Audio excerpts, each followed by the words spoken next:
Good afternoon, guys, or morning, or whenever you guys are doing this, late at night. Maybe you're getting ready to go to bed. I don't know when you're watching this video.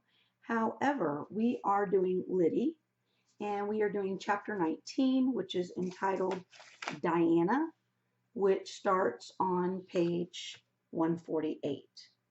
Okay, here we go. She had been alone before Rachel came, but she had not known what loneliness was. This sharp pain in her breastbone dragging down into a dull, persistent heaviness. My heart is heavy, she thought. It is not just a saying. It is what it is. Heavy. A great stone lodged in my breast, pressing down my whole being. How can I even stand straight and look out upon the world? I am doubled over into myself and, for all the weight, find only emptiness. Work days dragged by with nothing to look forward to at the evening bell. Rumor had it that the corporation had slowed the clocks to squeeze even more minutes out of the long summer shift. From time to time she wondered why she was working so hard, now that the farm was sold and Rachel and Charlie lost to her. She brushed the question aside. She worked hard because work was all she knew, all she had. Everything else that made her know herself as Lyddie Wharton was gone. Nothing but hard work, so hard that her mind became as calloused as her hands. Work alone remained. She fell into bed exhausted and only felt the full burden of her grief in dreams, which, determined as she was, she could not control. The weavers at the Massachusetts Corporation had all refused the agent's demand that they each tend 4 looms and take a piece rate reduction as well. They signed a pledge in defiance and none of them backed down. The word went like a whispered wave through the Concord weaving room. Not a girl has backed down, not a one. Diana should have been elated. Wasn't it a victory for the association? But when Lyddie was finally able to rouse herself from her own pain, she saw that Diana's face was drawn, the expression grim and set. Since Rachel had gone, whenever Bridget or Diana had tried to reach out to her, she had shaken them off. No one could understand her loss, she was sure. She did not have the strength to bear their vain attempts to comfort. Then, suddenly, it was mid-July, and Lyddie realized that Diana was still at work, looking more sickly by the day. It was more than the heat of the weaving room. She's worried, Lyddie thought. She's sore troubled, and I, so bent on my own trial, never took it to mind. Lyddie tried to speak to Diana on the stairs, but she seemed hardly to hear the greeting.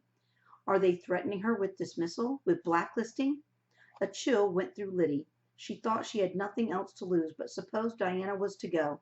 Diana, the one person who, from the very first day on, had treated her like a proper person. The only one who had never laughed at Lyddie's queer mountain speech or demanded that she change her manners or her mind. All the girls took their burdens to Diana. She was always the one who came to help you. Nobody ever thought of Diana needing help. She's ill, like Betsy and Rachel and Prudence and a host of others, Lyddie thought. She worked here too long and too hard. How much longer could Diana last? How much longer could any of them last? I must do something for her, Lyddie decided. Give her a present. There was only one present good enough. Diana, Lyddie worked her way through the jostling crowd of operatives crossing the yard. I've been thinking. She glanced around to see if anyone was listening, but all the girls were too intent on rushing home for their suppers. About the... Even now that she had made up her mind, she couldn't quite bring herself to speak the forbidden word in the very courtyard of the corporation. She took a deep breath. I've been thinking on signing. The older girl turned to her and put her hand on Lyddie's sleeve. Well, she said, and Lyddie couldn't quite make out the rest of the clamor of the yard, but it sounded something like, well, we'll see, as Diana let herself be carried away in the rushing stream of operatives. But I mean it, thought Lyddie. I mean it. Earlier in the spring she had known that there were girls in her own house secretly circulating the petition, but now that she had made up her mind to it, she wanted to do it for Diana. How could it be a true present otherwise? After supper she put on her bonnet and went to Diana's boarding house. She asked one of the girls in the front room of number 3 for Diana. Diana Goss? The girl asked with a sneer. It's Tuesday. She'll be at her meeting. Oh. The girl looked her up and down as though memorizing her features. Maybe the girl was a corporation spy. Stare her down, Lyddie told herself. The other was shorter than she, so when Lyddie stood tall and looked down into her eyes, the girl shifted her gaze. It's at their reading room on Central Street. She glanced back at Lyddie. The sneer had returned. Number 76. All are welcome. So I am told. In for a penny, in for a pound, thought Lyddie, and made her way into town.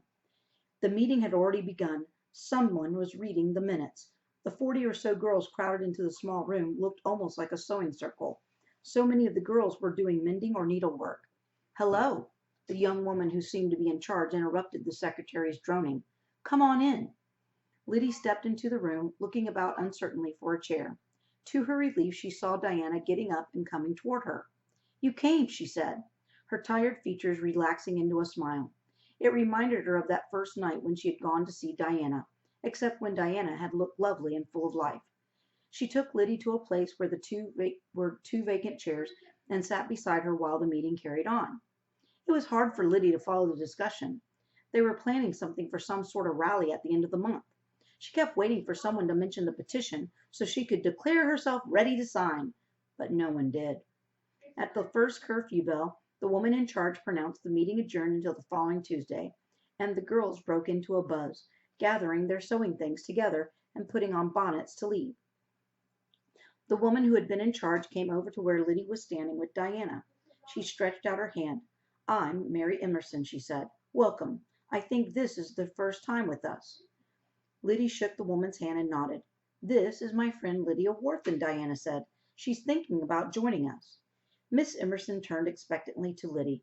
I come to sign the petition, Lyddie said. The woman cocked her head, seemingly puzzled. What was the matter with her? The one to ask for 10-hour workdays. Why was she explaining the petition to a leader of the movement? It was crazy. Maybe next year, Diana was saying quietly. No, I made up my mind to do it. I want to do it now, tonight. But we've already submitted it, Miss Emerson said. We had to, before the legislature recessed for the year. She had at long last made up her mind to do it, and now it was too late. But next year, Diana repeated. You can put your name in the very first column if you like. Yes, said Miss Emerson brightly. That's our motto. We'll try again. Since 4,000 names didn't convince them, next year we'll have to get it right. She gave Lyddie the kind of encouraging smile a teacher gives to a slow pupil. We'll need all the help we can get. Lyddie stood there, open-mouthed, looking from Diana's thin face to the other woman's robust one. Too late. She'd come too late. She was always too late. Too late to save the farm, too late to keep her family together, too late to do for Diana the only thing she knew to do. We'd better get you back to number 5, Diana was saying, like she was some helpless child who needed tending. You wouldn't want to be late. They hurried down the dimly lit street toward the Concord boarding houses without speaking. Lyddie wanted to explain, to say she was sorry, to somehow make it up to Diana, but she didn't know how to do it. As they neared number 5, Diana broke the silence. Thank you for coming tonight. Oh, Diana, I come too late. You came as soon as you could. I'm always too late to do any good. Lyddie. Diana was hesitating. I'll miss you. What was she saying? I ain't going nowhere. I'll be right here, next year and the next. No, I'm the one leaving. But where would you be going? Diana had always said that the mill was her family. Boston, I think. I don't understand. Are you ailing? Lyddie, if I don't leave soon, right away, in fact, I'll be dismissed. It's because of the cussed petition. They're trying to get you. No, not that. I wish it were. They had stopped walking and stood several yards away from steps of number 5. They both watched the heavy door swing open and glimpsed the light inside as 2 girls hurried in to beat the final bell. It's because... Oh, Lyddie, don't despise me. I could never do that. How could Diana say such a thing?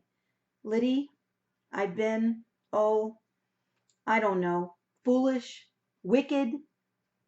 What are you talking about? You could never be. Oh, yes. She was silent for a moment as though sifting the words she needed from the chaff of her thoughts. I'm going to have a child, Lyddie. A what? Her voice had dropped to a stunned whisper. She tried to search Diana's feature, but it was too dark to read her expression. Who done this to you?